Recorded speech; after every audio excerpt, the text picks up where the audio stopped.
Overdrive, and you've joined us on our Auto Selector segment here on the show with the Overdrive editor Shumi. Hi Shumi, our first question this week comes in from Srinidhi. He writes in saying he wants to buy a Skoda Octavia 1.8TSI, but after the launch of the Skoda Octavia vRS, he was confused with his buy. Since he hasn't managed to get a test drive of the car, he wants to know whether the car has a stiff ride quality, because that would not be suitable for him because he drives in Bangalore, which has a lot of potholes, he mentions. He also wants to know if he were to run the Octavia RS on a 90 octane fuel as opposed to the 95 octane fuel, would it make any difference to the engine performance as well as any other noticeable performance difference in the car? Srinidhi, my personal policy is that if I cannot get a test ride, I will not buy a vehicle. Okay, it's been something that I have done for, I don't know, 20 years now. It's stood me in good stead. So on the one hand, I would say if you can't get a test ride, you shouldn't get one.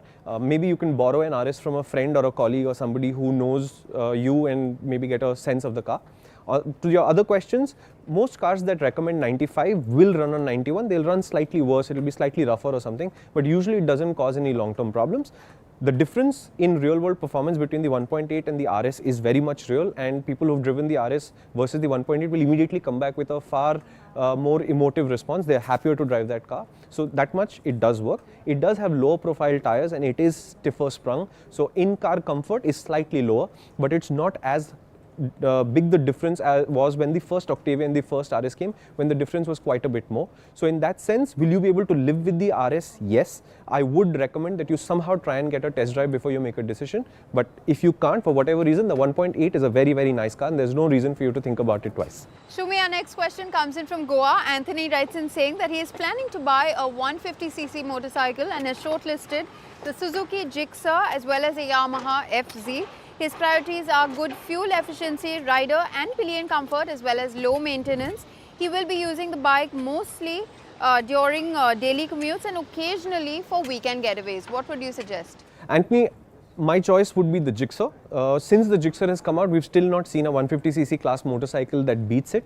The Yamaha is the safe option in the segment right now. It's been around for longer, it's got a reputation, they run really well, they're extremely reliable and very high quality machines. But the Gixxer is all of those things, and there is a sense of I'm going to say there is a spring in its step, which the Yamaha misses. So you will feel a little bit better about riding the Gixxer. The option that you haven't listed is the Unicorn 160, which also comes in the guise of the Hornet.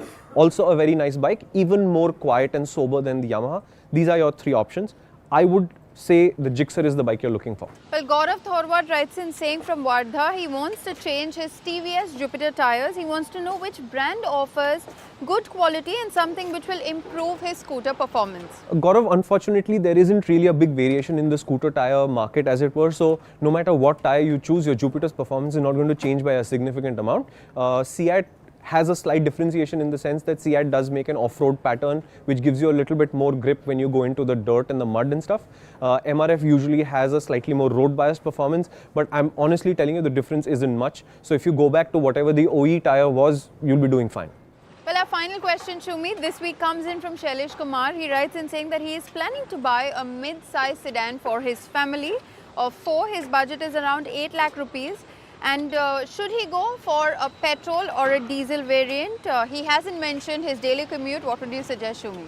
Shailesh, there are a lot of options in the mid-size car market with your budget that you've spoken about, but the decision between petrol and diesel is a little bit harder for me to tell you because you've not really indicated what you want to do with that car.